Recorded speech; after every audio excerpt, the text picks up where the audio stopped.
లో నిర్వహిస్తున్నటువంటి క్రీడా పాఠశాలల ఎంపికలని వ్యాయామ ఉపాధ్యాయుల పర్యవేక్షణలో నిర్వహించడం జరుగుతుంది.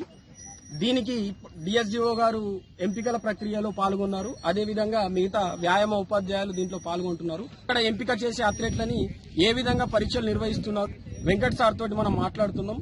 చెప్పండి వెంకట్ సార్, అసలు ఈ క్రీడా పాఠశాలలు ఎంపికల ప్రక్రియ ఏ విధంగా జరుగుతుంది? ఈరోజు క్రీడా పాఠశాల ఎంపికలు సుమారు ఒక 10 మంది వ్యాయామోపాధ్యాయులు మమ్మల్ని ఇక్కడ అపాయింట్ చేశారు.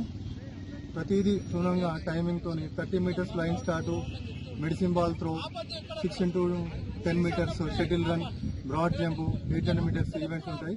అలాగే ఫ్లెక్సిబుల్ టెస్ట్ కూడా ఉంటుంది, plus jump, high jump, broad jump కూడా ఉంటుంది.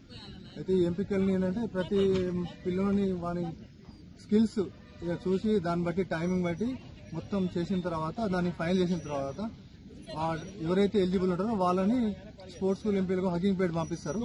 అక్కడ నుంచి మెయిన్ సెలెక్షన్ చేసి పిల్లలందరినీ స్పోర్ట్స్ స్కూల్ సెలెక్ట్ చేస్తారు. సార్, ఏ ప్రాతిపదికన ఇక్కడ ఎంపికలు నిర్వహిస్తున్నారు? అంటే మార్క్స్ బేస్డా లేదంటే ఎంతమందిని పంపాల్సి ఉంటుంది జిల్లా నుంచి? మేము మాకు ఇచ్చిన టాస్క్ ఏంటంటే పిల్లల టైమింగ్ ఇప్పుడు 30 మీటర్స్ 6 into 10 మీటర్స్ ఉంది, దాని టైమింగ్ తీస్తాము. 30 మీటర్స్ ఫ్లయింగ్ స్టార్ట్ ఉంది, టైమింగ్ ఇస్తాం 800 మీటర్స్. మేము ఇచ్చిన టైమింగ్ వాళ్ళకి అప్పచెప్తాము. సెలెక్షన్ అనేది ప్యూర్లీ మొత్తం మెరిట్ బేస్ ఉంటుంది. వాళ్ళ ఎంతమంది పంపాలో వాళ్ళ డిఎస్డిఓ గారి చేతుల్లో ఉంటుంది. Thank you sir. అయితే సార్ చెప్పేది విషయం ఏంటంటే ఎంపికల ప్రక్రియ అనేది మెరిట్ బేస్ లోనే ఉంటది.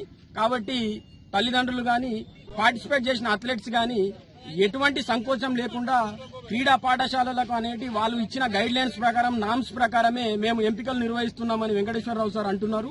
అదేవిధంగా ఎంపికలకు మార్క్స్ ని బేస్ చేసుకుని వీళ్ళు ఇచ్చిన లిస్ట్ ని డిఎస్డిఓ గారి ఆధ్వర్యంలో వాళ్ళ కమిటీ దాన్ని ఫైనల్ చేయడం జరుగుతుందని కూడా వాళ్ళు తెలుపుతున్నారు. Thank you.